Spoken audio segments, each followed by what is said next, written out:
नमस्कार. मी भाऊ तोरसेकर. तुम्ही बघत आहात प्रतिपक्ष. मित्रांनो, माझे जे हिंदी चाहते किंवा श्रोते आहेत त्यांच्यासाठी सूचना है। जो सिर्फ हिंदी सुनना चाहते उनके लिए मैंने प्रतिवाद नाम का अलग हिंदी यूट्यूब चैनल बनाया है। तो मेरे हिंदी वीडियो वहां मिलेंगे। आप चाहिए तो उसे सब्सक्राइब कर सकते हैं। डिस्क्रिप्शन बॉक्स में उसकी लिंक दी हुई है।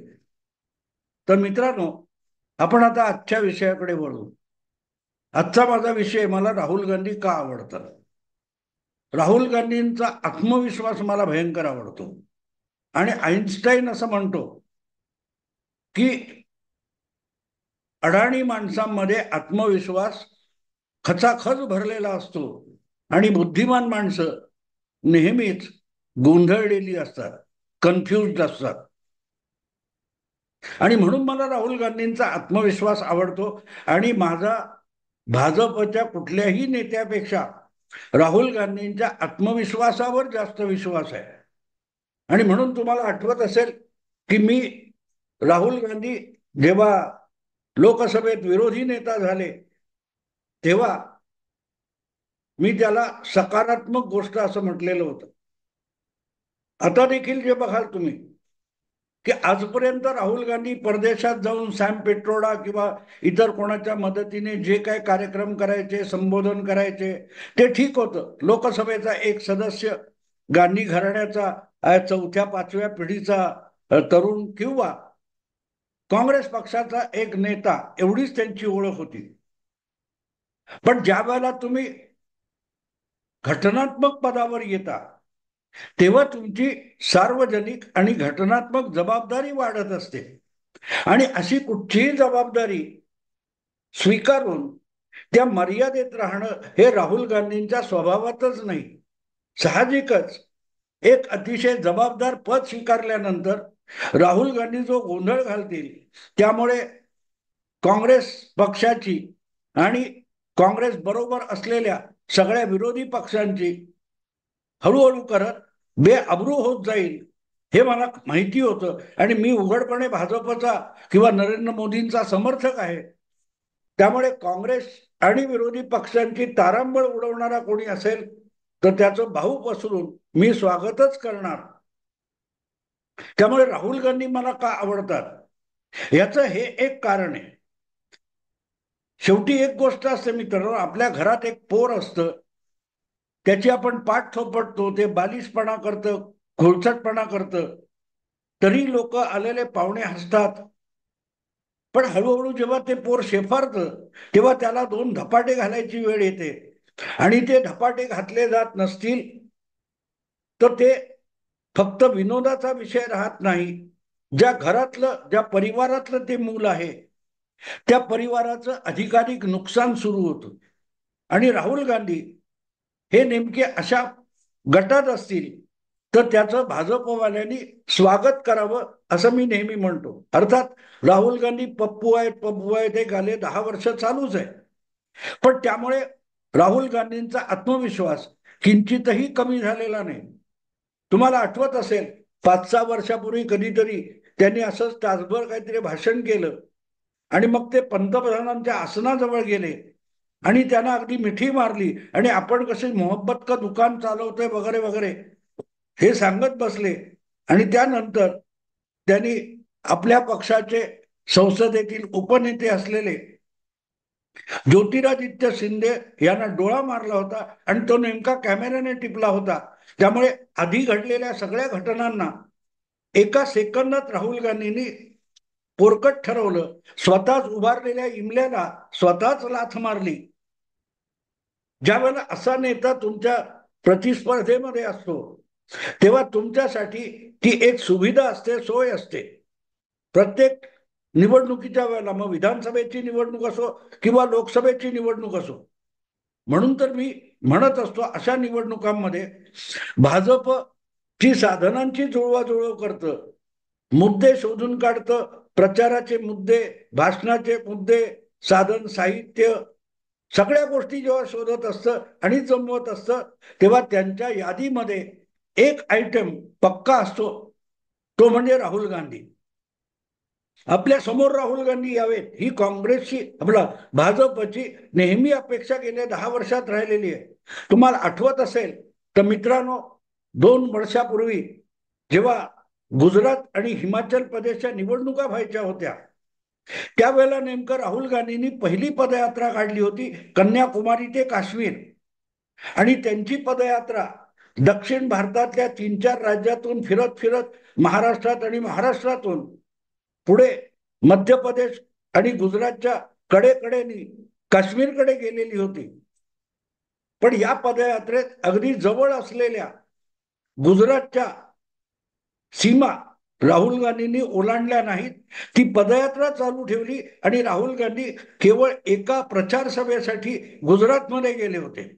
आणि मी तेव्हा माझ्या व्हिडिओत म्हटलं सुद्धा होतं, भाजपवाल्यांना कमालीचं दुःख झालं असेल, कारण एवढे राहुल गांधी गुजरात जवळून जात आहेत, पण गुजरातमध्ये निवडणूक प्रचारासाठी येत नाहीत.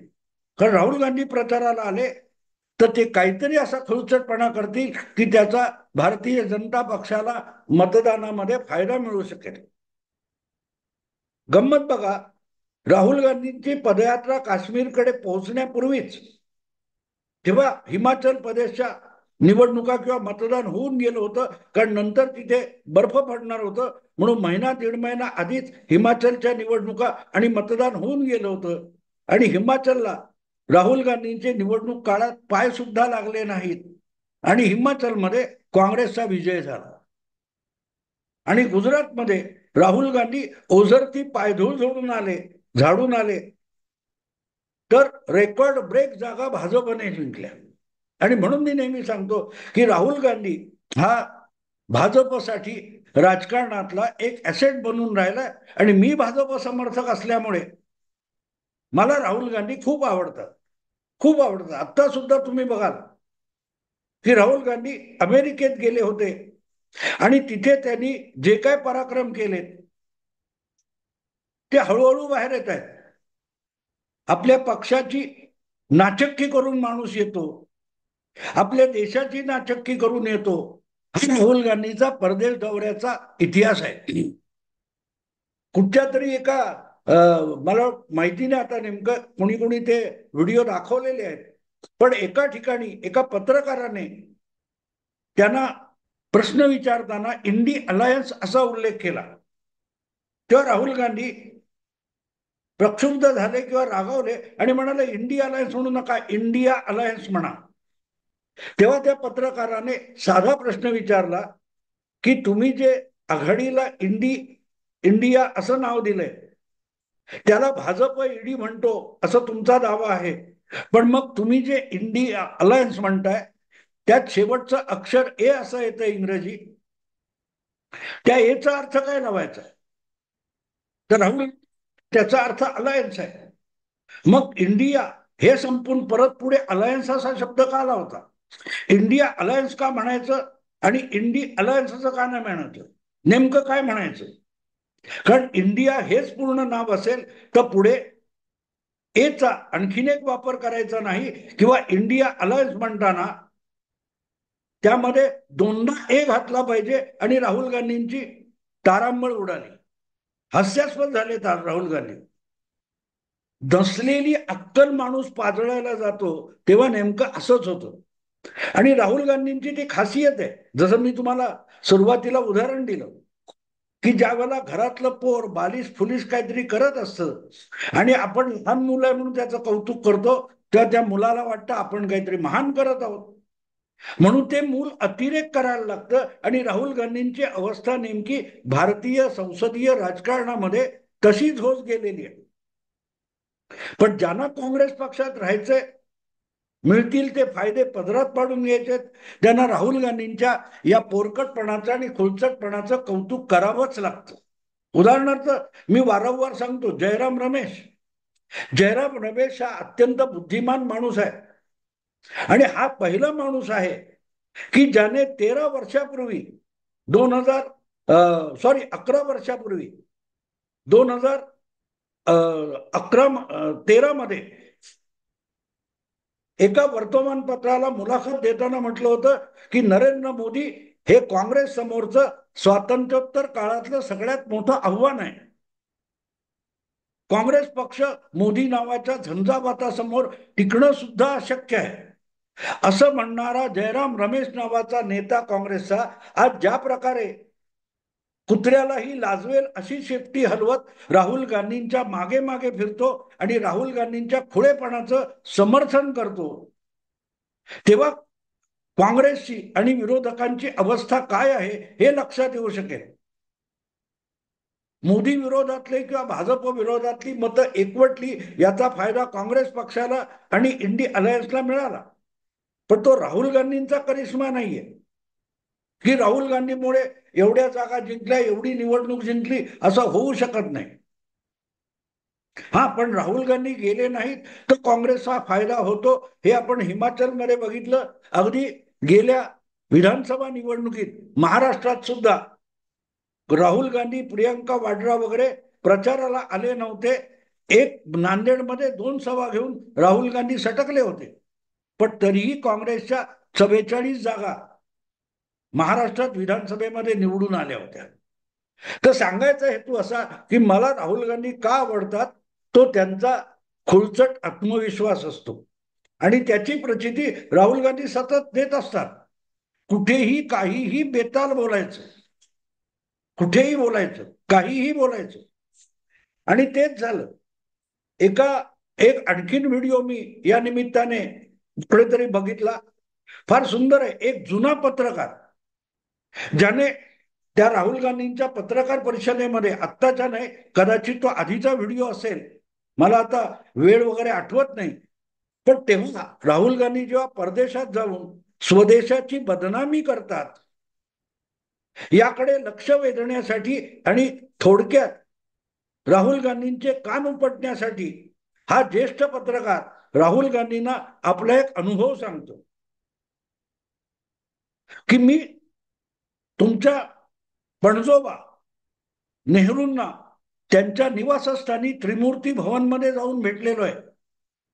नेहरूंशी माझा संवाद झालेला आहे, मी त्यांच्या मुलाखती घेतलेल्या आहेत. इंदिरा गांधींच्या पण मुलाखती मी घेतल्यात, त्यांची माझी भेटगाठ झालेली आहे.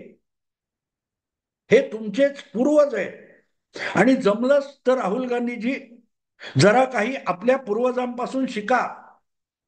मेरे परनाना, मेरी दादी, मेरे पापा असले शब्द बोलण्यापेक्षा या व्यक्ती काय होत्या, त्यांनी देशासाठी काय केलं, त्यांनी राजकारण कसं केलं, यापासून खूप काही शिकण्यासारखं आहे असं त्या ज्येष्ठ पत्रकाराने भर पत्रकार परिषदेत राहुल गांधींना ऐकवलं. आणि त्यासाठी परदेशात आलो असताना आपण सत्तेत असू किंवा विरोधी पक्षात असू तरी कसं वागलं पाहिजे आणि कसं बोललं पाहिजे हे त्या पत्रकाराने राहुल गांधींना सांगताना आणि समजावताना राहुल गांधींची दादी म्हणजे इंदिरा गांधींची आठवण सांगितली. ही अर्थात 77-78ची गोष्ट असावी, ज्यावेळेला इंदिराजींचा आणीबाणीनंतर दारुण पराभव झालेला होता. जनता पक्ष सत्तेत आलेला होता आणि मोरारजी देसाई पंतप्रधान होते. त्या मोरारजी देसाईंच्या सरकारमधले गृहमंत्री चौधरी चरण सिंग यांनी सूडबुद्धीने इंदिरा गांधींना अटक केली होती आणि इंदिरा गांधींना अटक करून कस्टडीमध्ये डांबण्यात आलं होतं. आणि त्यानंतर इंदिराजींनी परत एकदा राजकारण नव्याने सुरू केलं, पण त्या घटनेनंतर, अटकेनंतर इंदिरा गांधींना तुरुंगात टाकून झाल्यानंतर त्या परदेशात गेल्या होत्या आणि तिथे कुणातरी पत्रकाराने इंदिराजींना प्रश्न विचारला की भारतातल्या तुरुंगांविषयी आणि तुरुंग जीवनाविषयी तुम्हाला काही सांगायचं आहे का. तेव्हा इंदिराजी इतक्या वाईट अनुभवातून नुकत्याच गेलेल्या असताना सुद्धा त्यांनी जनता पार्टीच्या सरकारला किंवा मोरारजी देसाईंच्या सरकारला बदनाम करण्याचा पवित्रा घेतला नाही. आपली प्रतिमा उजळण्यासाठी आणि जनता सरकारला डागाळण्यासाठी एक चकार शब्द इंदिरा गांधी बोलल्या नाहीत.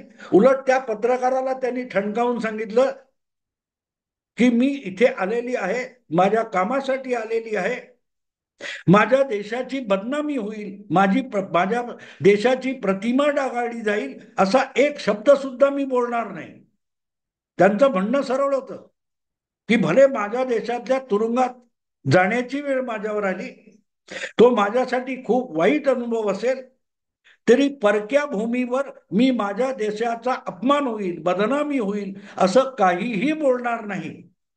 आणि हा इंदिराजींचा नातू आहे, ज्याला दादी दादी दादी वारसा आणि त्याचे सगळे फायदे पाहिजे.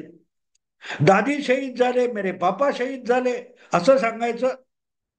पण ते करून सुद्धा त्यांनी आपल्या देशाची मान आणि प्रतिष्ठा वाढवण्यासाठी अखंड प्रयास केले, कितीही प्रतिकूल परिस्थितीत प्रयास केले, पण आपल्या देशाची जगासमोर मान खाली जाणार नाही याची काळजी घेतली होती. त्याची गंध वार्ता ज्याला नाही अशा व्यक्तीचं नाव राहुल गांधी आहे. आणि म्हणूनच त्या ज्येष्ठ पत्रकाराने राहुल गांधींना सुनावलं, राहुल गांधींना सुनावलं की जरा दादी वगैरे हे शब्द पूर्वजांची नावं घेऊ नका, त्यांच्यापासून काही शिका, त्यांच्याकडून खूप शिकण्यासारखं आहे. या दरम्यान कुठेतरी तो इंडिया टुडेचा एक पत्रकार, तो टेक्सास किंवा कुठेतरी एका प्रेस क्लब मध्ये सॅम अंकल म्हणजे सॅम पिट्रोडा, जे राहुल गांधींचा प्रचार प्रसार अमेरिकेत करत असतात, त्यांची एक मुलाखत घेतली आणि त्या संदर्भात इतका वाद झाला की राहुल गांधींच्या दुटप्पीपणाला तो रोहित शर्मा किंवा कोणतरी आहे इंडिया टुडेचा, त्याने प्रश्न विचारला की भारतातल्या शिखांचं काय, भारतातल्या शिखांना पगडी पहनता येत नाही अशी सगळी बदनामी करत फिरणारे जे राहुल गांधी आहेत, ते बांगलादेश मधल्या हिंदूंविषयी काही बोलणार आहेत की नाही. असं म्हटल्यानंतर राहुल गांधींच्या सोबत भारतातून गेलेले जे समर्थक होते, त्यांनी त्या मुलाखतीमध्येच त्या भारतीय इंडिया टुडेच्या पत्रकाराच्या हातातला रेकॉर्ड होणारा मोबाईल हिसकावून घेतला, त्याला मारपीट केली, त्याला 2-3 तास एका खोलीत कोंडून ठेवलं. आणि त्यामुळे इतका गहजम झाला की आता अमेरिकेचा जी पत्रकार संघटना आहे, त्यांनी राहुल गांधींचा आणि राहुल गांधींच्या सहकाऱ्यांचा निषेध केलेला आहे. आणि तेवढंच नाही, तर अमेरिकन कायद्यानुसार राहुल गांधींचे जे सवंगडी अमेरिकेत गेले होते, त्यांच्या विरुद्ध कायदेशीर कारवाई करण्याचा पवित्रा घेतलेला आहे अमेरिकन पत्रकारांनी. आता मला सांगा, राहुल गांधी जर शहाण्यासारखे वागले असते, आपली बुद्धी ज्या मर्यादेत आहे त्या मर्यादेत बोलायचं आणि वागायचं त्यांनी ठरवलं असतं, तर भाजपला त्यांची खिल्ली उडवता आली असती का? विचार करा मित्र. म्हणून मी मुद्दाम हा सगळा प्रकार का सांगितला की मला राहुल गांधी का आवडतात, भाजपवाल्यांना राहुल गांधी का आवडले पाहिजेत, हाच तर माझा आजचा विषय आहे. आणि जितकं तुम्ही बारकाईने बघत जाल, त्यांना कोणीतरी माहिती ठरवून देतो, काहीतरी मुद्दे ठरवून देतो, पण एखाद्या मुद्द्यावर टाळ्या जरी पडल्या, हशा उमटला, तरी राहुल गांधी त्या मर्यादा ओलांडून अधिकच्या टाळ्या मिळवण्यासाठी पोरकटपणा सुरू करतात. पोरकटपणा, अति तिथे माती असं आपण मराठीत म्हणतो, आणि राहुल गांधी म्हणजे अति तिथे माती आहे. शांत बसले तरीही काँग्रेसमध्ये असे दिग्गज लोक आहेत. अगदी दादी पप्पा बाजूला ठेवा, राहुल गांधींनी निदान आपल्या आईकडून काही शिकावं. सोनिया गांधी ज्यावेळेला राजकारणात आल्या 1998च्या लोकसभा निवडणुकीत, तेव्हा त्यांना धड हिंदी बोलता येत नव्हतं, आणि जो समोर रोमन भाषेमध्ये, रोमन लिपीमध्ये लिहून दिलेलं भाषण होतं, ते मोडक्या तोडक्या हिंदीत सोनिया गांधी बोलायच्या. पण तुमचे अहमद पटेल असतील किंवा बाकीचे मोतीलाल वोरा इत्यादी लोकांनी सोनिया गांधींना सांभाळून घेतलं, राजकारणात नेता म्हणून यशस्वी केलं. त्याचं सगळ्यात मोठं कारण, सोनिया गांधी कमी बोलत होता, अनावश्यक बोलतच नव्हत्या. राहुल गांधीने आपल्या आईचं अनुकरण केलं असतं तर भाषणात टाळ्या मिळवण्यापेक्षा त्यांचं राजकीय नेतृत्व काँग्रेस पक्षात आणि विरोधी राजकारणात पर्यायानं सत्तेच्या राजकारणात यशस्वी ठरू शकलं असतं. पण आपण खुळे ठरलो तरी मैं पप्पू हू असं ते लोकसभेत पण बोलतात. हे न बोलता देखील खूप काही साध्य होतं, करता येतं, हे खुद्द राहुल गांधींच्या जन्मदात्या मातोश्रींनी दाखवून दिलेलं आहे. पण राहुल गांधी त्यापासून पण काही धडा शिकायला तयार नसतील तर दिवंगत सोनी इंदिरा गांधी, पंडित जवाहरलाल नेहरू किंवा राजीव गांधी यांच्या आयुष्यातल्या अनुभवातून राहुल गांधी काही शिकतील अशी अपेक्षा बाळगता येत नाही. म्हणून तर मला राहुल गांधी आवडतात, की ते जितका खोडेपणा करतील तितका काँग्रेस पक्ष अधिकाधिक गाळात जाईल आणि त्यामुळे जो पक्ष मला आवडतो त्या भाजपचा फायदा होईल. किंबहुना राहुल गांधी आता विरोधी नेता असल्यामुळे काँग्रेस बरोबर जे जे आघाडीमधले पक्ष आहेत त्यांचं पण राहुल गांधी नुकसान करणार आहे. काँग्रेसचं नुकसान करून झालेलं आहे, पण भाजपच्या विरोधासाठी काँग्रेसच्या सोबत राहिलेले विरोधी पक्ष आहेत त्यांचं सुद्धा पुरेसं नुकसान केल्याशिवाय राहुल गांधी शांत होणार नाही. म्हणून तर मला ते आवडतात. असो मित्रांनो, मला राहुल गांधी का आवडतात हे मुद्दाम सांगावंसं वाटलं. हा विषय आवडला, लाईक करा, शेअर करा, सबस्क्राईब करा. नमस्कार.